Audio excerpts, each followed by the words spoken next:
नमस्कार, मी Shruti Rahul. News top 9 या बुलेटिनमध्ये आपलं स्वागत करते. सुरुवातीलाच एक महत्त्वाची घडामोड आहे.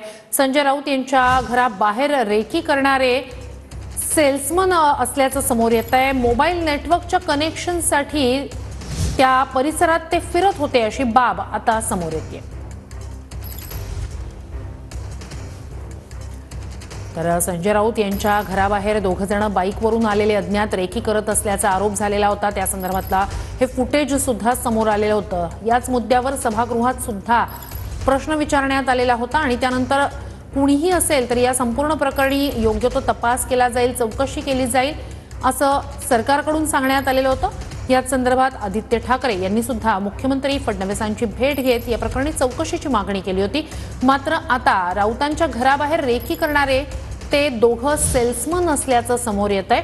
मोबाईल नेटवर्क कनेक्शनसाठी म्हणून ते सेल्समन त्या परिसरात बाईकवरून फिरत असल्याची बाब समोर येते. मोबाईल कनेक्शन साठी ते या परिसरात फिरत होते असं आता कळते. अधिकची माहिती या संपूर्ण प्रकरणी घेऊया आपले प्रतिनिधी कृष्णा सोनारवाडकर यांच्याकडनं. कृष्णा, ही अत्यंत महत्त्वाची घडामोड म्हणता येईल, काय अपडेट्स? श्रोते, आपण पाहतो की आज सकाळी हे सीसीटीव्ही समोर आल्यानंतर खासदार संजय राऊत यांच्या घराची नेमकी रेकी करणारे कोण असा वादंग निर्माण झालेला होता आणि दिवसभर त्याची चर्चा रंगलेली होती. मात्र मुंबई पोलिसांनी या सगळ्या प्रकरणामध्ये सीसीटीव्हीच्या माध्यमातून या दोन्ही संशयितांचा शोध घेतला आणि त्यानंतर चौकशी केली आणि चौकशी केल्यानंतर हे दोन्ही इसम जे आहेत ते सेल्समन असल्याचं समोर आलेलं आहे.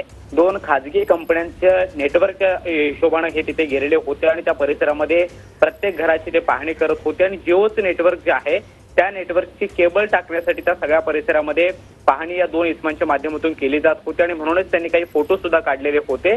मात्र सीसीटीव्ही मध्ये त्यांच्या हालचाली या कैद झालेल्या होत्या आणि त्यामुळे संशय बळावला आणि म्हणून खासदार संजय राऊत यांच्या बंगल्यामध्ये असणारे जे काही पोलीस कर्मचारी आहेत किंवा त्यांच्या कुटुंबातील सदस्य आहेत त्यांनी पोलिसांकडे तशा पद्धतीची तक्रार केलेली होती. मात्र आता पोलिसांनी चौकशी केल्यानंतर हे दोन्ही इसम जे आहेत ते सेल्समन असल्याचं नक्कीच अत्यंत महत्त्वाची घडामोड म्हणता येईल. नेटवर्क टेस्ट ड्राईव्हसाठी हे दोघं सेल्समन त्या परिसरात फिरत असल्याचं समोर आलंय.